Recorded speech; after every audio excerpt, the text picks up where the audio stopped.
Number one, the Bible tells us that both heaven and hell are places.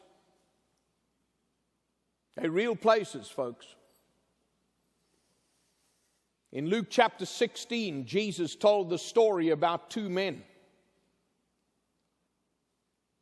One a rich man and the other man a poor man, and about their two lives and about how both of these men died and faced the absolute certainty of life after death. You see, until I had studied these things, I always was under the impression that when a person dies, that they're dead.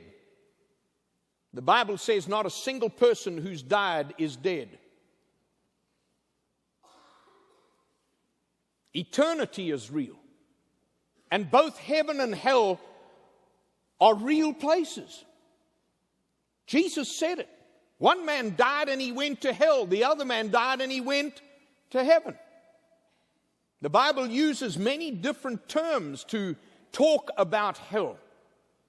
Hell is the final place.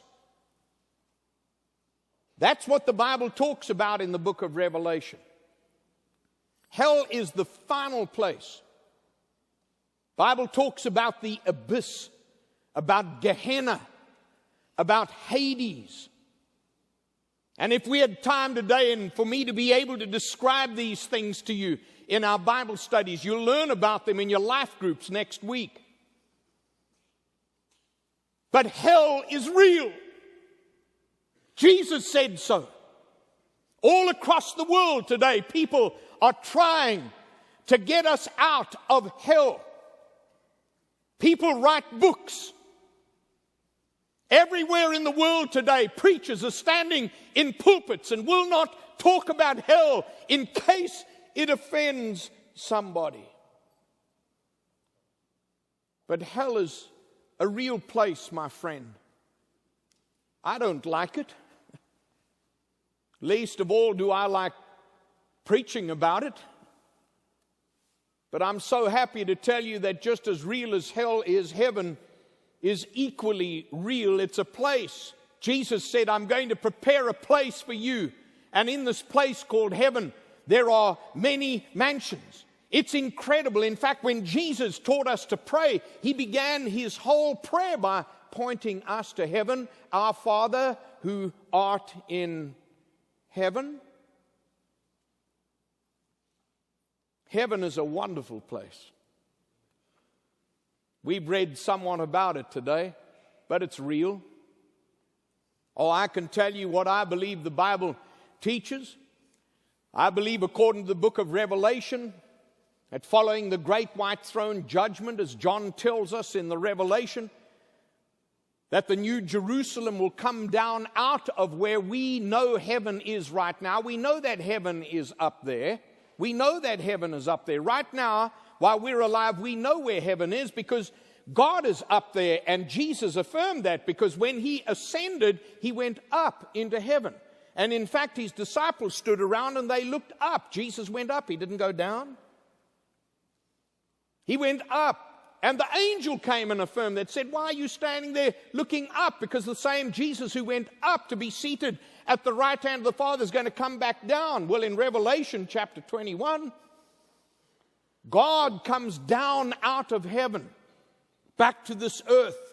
I believe that's why in the book of beginnings, in the book of Genesis, that God created the heavens, plural, the galaxies, the magnificence of the universe. But he only created one earth.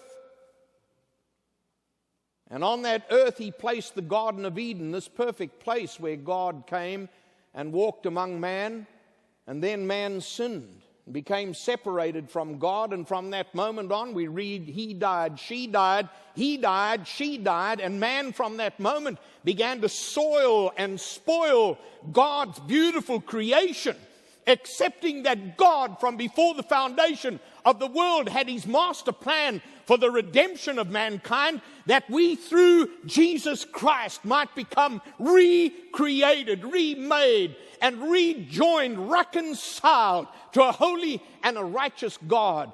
And when it comes to the new heaven and the new earth, I believe implicitly in my heart that heaven will come down from up there, and this place will be recreated back to its original creation, the Garden of Eden. And this is where we shall live. Yes, some people call it heaven on earth. It most certainly isn't right now, except for those of us who live in America, of course.